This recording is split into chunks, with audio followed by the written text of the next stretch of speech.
Hi friends, देखिए आज हम पढ़ने वाले हैं घातांक और करने के बारे में। ठीक है, सबसे पहले हम घातांक के कुछ नियम बता रहे हैं।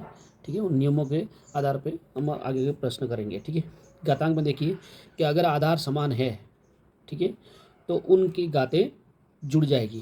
क्लियर, उनकी घातें क्या हो जाएगी, जुड़ जाएगी। क्लियर, जैसे मान लीजिए एग्जाम्पल के लिए हमारे पास कोई भी एक संख्या है, 2 है, आधार समान है, 3 है और दोनों गुणे में है, 2 की घात 2 है। क्लियर, तो जब आधार समान हो तो घातें क्या है, जुड़ के कितनी हो जाएगी, 2 और 3, 3 और 2 कितने हुए, 5 हो गए। क्लियर, ठीक है। इसी प्रकार अगर आधार समान है और इस प्रकार से भाग हो रहा है, ठीक है, तो उनकी घातें क्या हो जाएगी, घट जाएगी। यानी कि जैसे ये नीचे वाली ऊपर आएगी तो ये माइनस हो जाएगी। जो यहाँ 5 की घात 7 है और 5 की घात 3 है, ठीक है, तो ये नीचे वाली घात है ये ऊपर आ जाएगी। तो 5 की घात 7 माइनस 3, तो कितने हो गए, 5 की घात 4।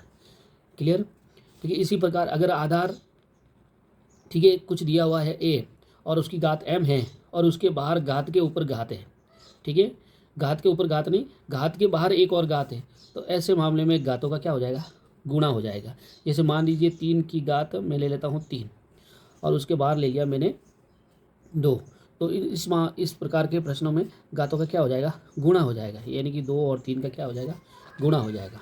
इसी प्रकार अगर 2 आधार दिए हुए हैं और दोनों गुणे में हैं और उनकी ऊपर एक कोई कॉमन घात है, तो जब इनको अलग अलग करेंगे तो ये जो घात है वो दोनों के पास चली जाएगी। ठीक है, इसी प्रकार अगर दोनों 2 आधार अलग अलग है और भाग हो रहा है, ठीक है, डिवाइड में है, तो उनकी घात जैसे अलग करेंगे तो इन दोनों के पास घात चली जाएगी। ठीक है, अगर किसी भी संख्या की कोई भी संख्या हो, ठीक है, अगर उसकी घात 1 है तो इसका मतलब उसमें कोई परिवर्तन नहीं आएगा। क्लियर, और कितनी भी बड़ी संख्या है, ठीक है, अगर उसकी घात हमने 0 लगा दी तो उसका क्या हो जाएगा, 1। ठीक है, हम कुछ प्रश्न ले लेते हैं।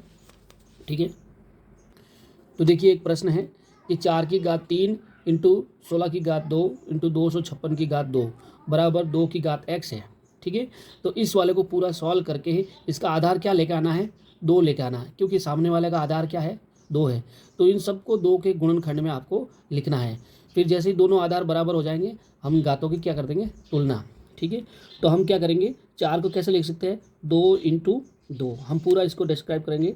ठीक है, इसी प्रकार 16 को कैसे लिख सकते हैं, 2 इंटू 2 इंटू 2 इंटू 2। क्लियर, ये हो गया 16।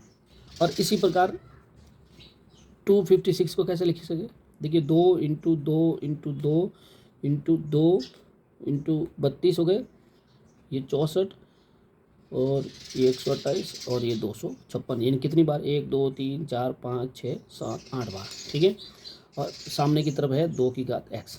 तो देखिए ये हो गया क्या, 2 की घात 2, ठीक है, और उसकी घात क्या हो गई, 3।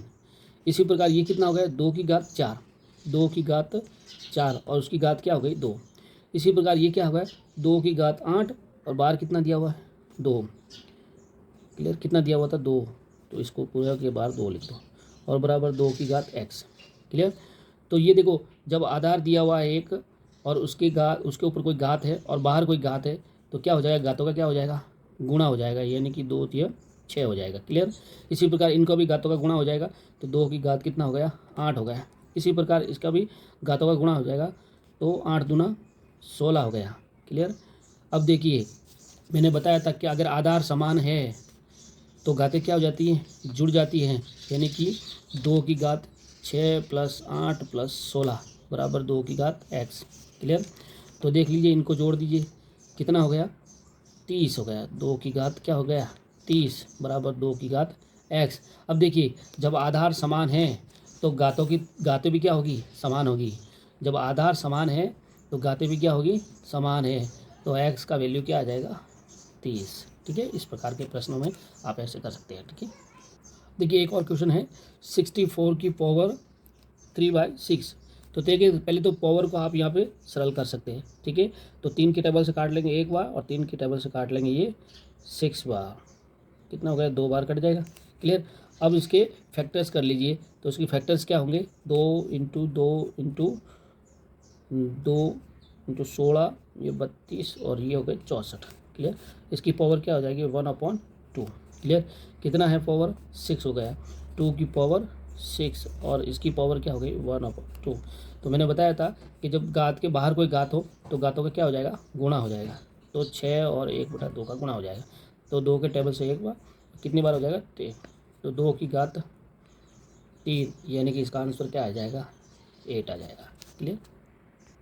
देख लीजिए एक और क्वेश्चन है कि 1/81 1/81 की पावर -3/4। देखिए जब भी माइनस की पावर है, ठीक है, तो उसको आप प्लस करने के लिए इस पूरे को आधार को क्या कर दीजिए, पलट दीजिए। ठीक है, तो ये 81 ऊपर आ जाएगा, 1 नीचे आ जाएगा, तो 1 का इसमें कोई फ़र्क नहीं पड़ेगा। क्लियर। तो इसकी जो पावर है वो क्या हो गई, पॉजिटिव हो गई।